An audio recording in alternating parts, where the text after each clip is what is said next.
मैं निखिल, पेशे से एक जर्नलिस्ट। आज मैं इस खंडहर हो चुकी गलियों का सच ढूंढने निकला था। ये वो रंगीन सड़कें हैं जहां कभी मौज मस्ती के नाम पर जिस्म का सौदा हुआ करता था। एक वक्त था जब यहाँ बड़ी बड़ी हस्तियों की महफिलें जमा हुआ करती थी। लोगों की हंसी, संगीत और मौज का शोर गूंजता था। लेकिन आज यहाँ सिर्फ सन्नाटा है। कहते हैं कुछ साल पहले यहाँ एक मीला नाम की खूबसूरत औरत का कोठा हुआ करता था। उसके हुस्न के दीवाने उससे मिलने के लिए दूर दूर के शहरों से इस जगह पर आते थे। लोगों का कहना था कि उसकी मुस्कान से पूरा कोठा मचल उठता था। लेकिन फिर एक रात न जाने इस जगह को किसकी नजर लग गई। पूरी बस्ती आग में झुलस कर राख हो गई। कोई नहीं जानता कि उस रात मीला और यहां रहने वाले लोग कहां गुम हो गए। मेरी तलाश जारी थी और तभी मुझे अपने सामने वही 2 मंजिला इमारत दिखाई दी जो कभी एक मशहूर कोठा हुआ करता था। मैंने बिना देरी किए अपनी टॉर्च चलाई और हिम्मत करके उस इमारत में घुस गया। अंदर का माहौल कुछ ऐसा था जैसे वक्त कहीं कहीं थम सा गया हो।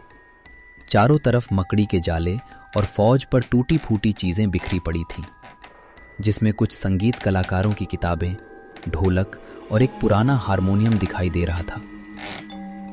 मैं धीरे धीरे सीढ़ियों से ऊपर की तरफ बढ़ने लगा। सीढ़ियों पर चलते वक्त लकड़ी की चरचर की आवाज मेरे दिल और दिमाग में एक अजीब सा खौफ पैदा कर रही थी।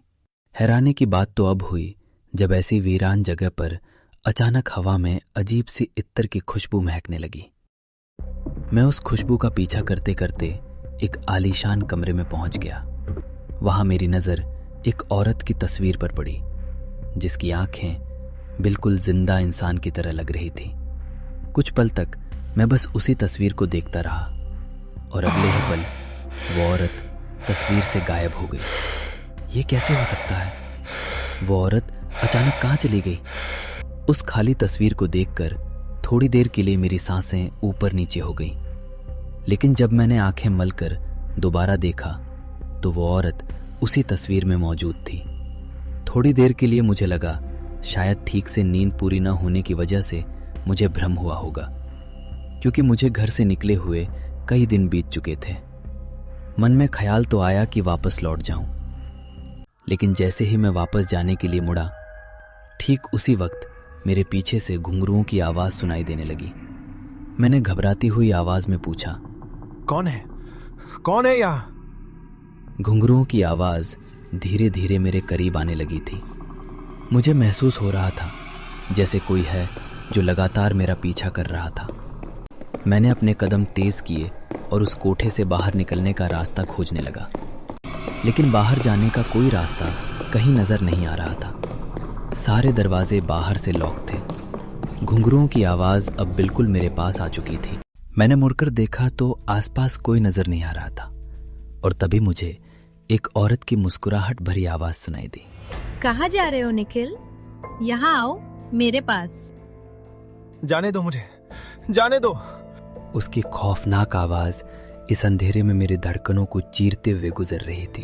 तुम तो मेरी ही खोज में यहाँ आए थे ना, तो फिर मुझसे मिले बिना ही चले जाओगे? मैं वापस चला जाऊंगा, मुझे छोड़ दो। निखिल, यहाँ मेरे पास।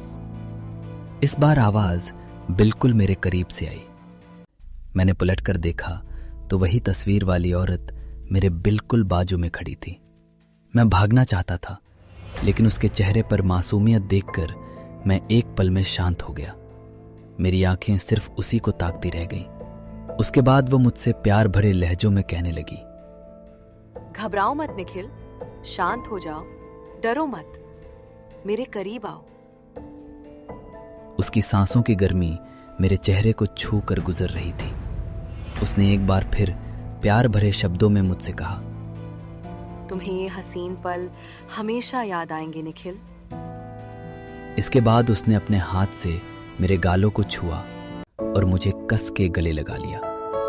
उसके जिस्म से आने वाली खुशबू से मुझे एक अजीब सा सुकून देने वाला एहसास होने लगा। मेरा दिल और दिमाग सब कुछ उसके बस में हो चुका था। लेकिन तभी एक तेज दर्द ने मुझे होश मिला दिया। इसने मेरे मुंह के ऊपर का चमड़ा पूरी तरह चबा लिया था। मैं तुरंत वहां से भाग निकला और भागते भागते एक दूसरे कमरे में जा पहुंचा, लेकिन अगले ही पल मेरा पैर किसी चीज से टकरा गया और मैं जोर से मुंह के बल जा गया। मैंने नजर उठाकर देखा तो वही औरत सामने खड़ी हुई मुझ पे हंस रही थी, लेकिन अब उसका मासूम चेहरा जला हुआ और बदसूरत दिखाई दे रहा था। मैंने कांपती हुई आवाज में उससे कहा, कौन हो तुम और मुझसे क्या चाहती हो? मैं वो भला हूँ जिसे लोग कभी मीरा कहकर पुकारा करते थे, पर अब मैं एक मौत हूँ। मेरी आंखों के सामने अंधेरा छा चुका था और जब होश आया तो मैं एक झोंपड़ी में था। एक बूढ़ी औरत मेरे जख्म पर लेप लगा रही थी। मैं हैरान था कि उस औरत से जिंदा कैसे बच गया। नहीं, मुझे मत मारो, मुझे छोड़ दो। शांत हो जाओ बेटा, अब तुम सुरक्षित हो। आप कौन हो और मैं यहाँ कैसे आया? मेरा नाम कमलाबाई है। मैं इन गलियों में ही रहती हूँ। खैर, अगर मैं सही वक्त पे वहां ना पहुंची होती तो मीला तुम्हें मार देती। पर मीला मुझे क्यों मारना चाहती थी? वो अपना इंतकाम पूरा कर रही है बेटा। जो भी आदमी इन बदनाम गलियों में कदम रखता है वो उसे मौत के घाट उतार देती है। पर क्यों? क्या इसके पीछे कोई खास वजह है? हाँ, ये बात उस वक्त की है जब इस बस्ती में रात भर नाच गाना और संगीत होता था। लोग यहाँ आते थे और रंगीनियों का मजा लेते थे, लेकिन जहाँ महफिल होती है वहाँ जुल्म भी होता है। पेशे से वो एक दलाल था जो कई जिंदगियों को बेचता और खरीदता था। उस वक्त यहाँ कई बदमाशों का राज हुआ करता था। उन्हीं में से एक सूरज था। उन्हीं मासूम लड़कियों में से एक मीला थी। मीला बेहद खूबसूरत और चंचल किस्म की लड़की थी। वो मजबूरी में यहाँ काम किया करती थी, लेकिन सूरज उसकी मजबूरी का फायदा उठाता था और खिलौनों की तरह उसका इस्तेमाल करता था। तो क्या मीला ने कभी यहाँ से भागने की कोशिश नहीं की? मीला उसकी मजबूरी थी बेटा। मीला ने अपनी बीमार मां को बचाने के लिए अपनी जिंदगी सूरज को बेच दी थी। वो पैदाइशी वैश्या नहीं थी, उसे तो जिस्म के सौदागरों ने मजबूरन वैश्या बना दिया था।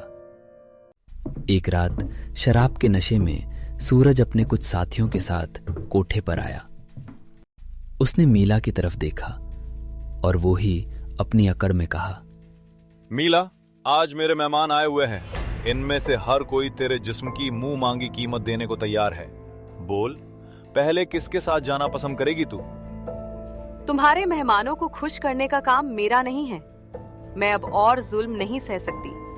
मैं यहाँ से जा रही हूँ। लगता है तू अपने पुराने दिन भूल गई। याद कर, वो दिन जब तेरी माँ मर रही थी। उस वक्त मैं तुझे इस कोठे में लाया था और अब तू मुझे धस दिखा रही है।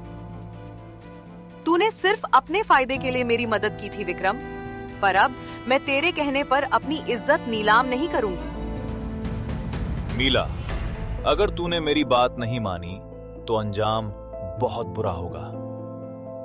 नहीं विक्रम, मैं नहीं करूंगी। मैं इस जिल्लत भरी जिंदगी से छुटकारा चाहती हूँ। मुझे जाने दे, जाने दे मुझे। अच्छा, तू छुटकारा चाहती है ना, तो मैं तुझे ऐसा छुटकारा दूंगा जिससे कि यहाँ काम करने वाली हर औरत याद रखेगी। मीला मदद के लिए चीखती चिल्लाती रही, मगर कोई भी उसकी मदद के लिए बाहर नहीं आया। उस रात आग में जलते हुए मीला ने कसम खाई कि वो इस बस्ती को उजाड़ कर रहेगी।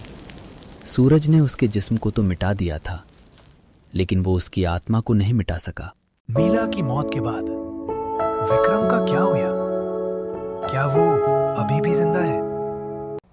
मीला की मौत के बाद एक रात वो किसी ऐसी लड़की की तलाश में था जो उसके साथ रात गुजार सके। तभी उसकी नजर एक पुराने कोठे की खिड़की पर पड़ी। सूरज बिना सोचे समझे अंदर चला गया। उस दिन उस कोठे में कोई मौजूद नहीं था, सिवाय एक लड़की के जो कि घूंघट ओढ़े बैठी थी। सूरज उसे देखते ही दीवानों की तरह उसके करीब पहुंच गया। वाह, ये हुई ना बात। मैं तो तुझे ही ढूंढ रहा था। मेरी चमक छैलो, अब देर मत कर। मदहोशी की हालत में डूबे हुए सूरज ने उस लड़की के चेहरे से उसका घूंघट जैसे ही हटाया, उसकी सांसें हलक में ही अटक गईं। मीला, तू तो मर चुकी थी।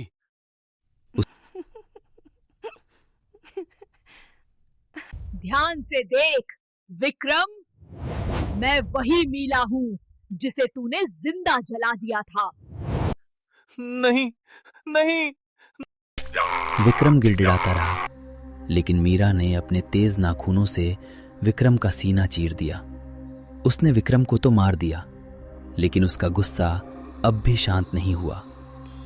इसीलिए वो यहां आने वाले हर मर्द को मार देती है। क्या उसे रोका नहीं जा सकता? उसे रोकने का सिर्फ एक ही रास्ता है बेटा, उसकी अस्थियों का देह संस्कार करना होगा, जिससे कि उसकी आत्मा को मुक्ति मिल जाए। माँ जी, मैं मीला का देह संस्कार करूंगा और उसे मुक्ति दिलाऊंगा, लेकिन मुझे उसकी अस्थियां कहाँ मिलेगी?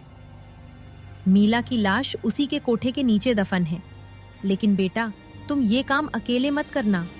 इस विधि को पूरा करने के लिए किसी साधु या तांत्रिक की मदद लेना, वरना उसकी आत्मा और भी प्रचंड हो जाएगी।